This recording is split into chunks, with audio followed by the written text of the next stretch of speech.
Chapter 2.5 Good Computer. But still, can it be that life is nothing more than an efficiently working computer? What would be considered as a good computer then? When you go to the store and choose your next laptop, your choice can be guided by different criteria: the brand, the type of video card, the number of USB ports, the hard drive memory, RAM, and finally the processor speed. For nature, there is no such thing as a brand, no USB ports. But the last three characteristics are important. The most significant of them all is the memory storage capacity, and that is why. Imagine that your computer is designed to solve a certain class of tasks. Suppose you need to build a machine that plays perfect tic-tac-toe games and never loses. To do so, such a computer needs to memorize all possible positions of noughts and crosses that may ever occur. The number of the positions is rather modest and is equal to 3 to the 9th, i.e. less than 20,000. In order to store such information, one need only 15 transistors, bits. One more transistor would be needed to manipulate with the main 15 bits, making total 16 bits perfect computer. To play a chess game, 16 bits is not nearly enough. Some estimate that a total number of the positions on a chessboard is about 13 to the 64th, and a number of unique games equal to 10 to the 120th. However, the computer PDP-8, built in 1960, can play a chess game. It contained just 519 bits, transistors. Deep Blue 2, that defeated Garry Kasparov in 1997, has 720 million bits. For each task, certain minimum computational complexity would be required.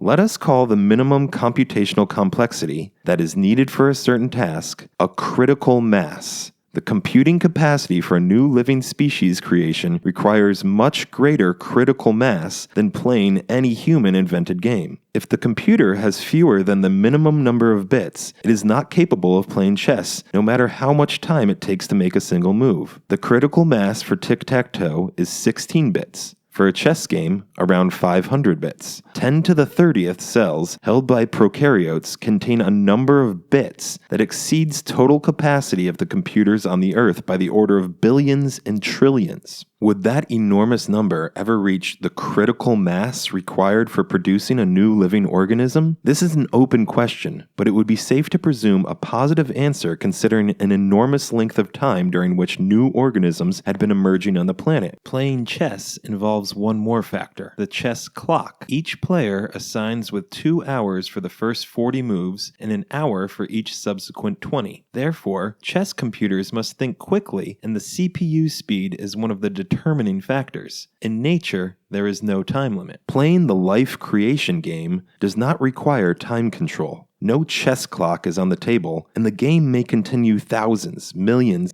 and billions of years until it is won. It, as we have seen, hesitated not 120 minutes, but hundreds of millions of years before it has made a single move. Nature had been thinking and going through different options and combinations. Best options are being memorized and stored. When the suitable solution is determined, nature makes not a single move, but a whole winning combination. Why did it think that long, and what made it move forward not with one pawn, as Darwinists suggest, but with a huge number of figures at once? Let us recall why Darwin's theory has become so popular. Did people know that evolution took place? Sure, this was evidenced by paleontological findings and the experience of breeders. But no one could offer a plausible explanation of mechanism that moves nature. Why? For what purpose did nature create new species? Darwin suggested that this engine is a natural selection, and everything fell into place as elements in the Mendeleev periodic table. True, there were also gaps in his system of elements, but as the science progressed, empty positions were filled, and every new element came where the Russian genius ordered. As for the evolution theory, just the opposite had happened. Each new discovery brought a blow to the theory. Scientists were trying to saw new patches to the damaged body just to be blown again and again. So far, there are currently more holes in it than a solid matter.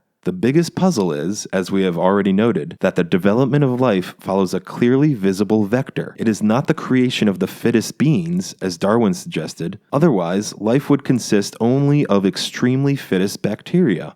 The development of living nature goes along the path of increasing intelligence, or as Richard Byrd put it, a computational complexity. Carrying out the research, the scientists found out that the size of the brain in different animals is not the same. There is a different ratio of the mass of the brain to the body of the living being. The greater this ratio is, the more brain tissue is used to solve cognitive tasks. Why does nature need the computational complexity of living organisms? What did it intend to compute with them? The answer will be offered in one of the following sections. In the meantime, we will discuss one more hypothesis.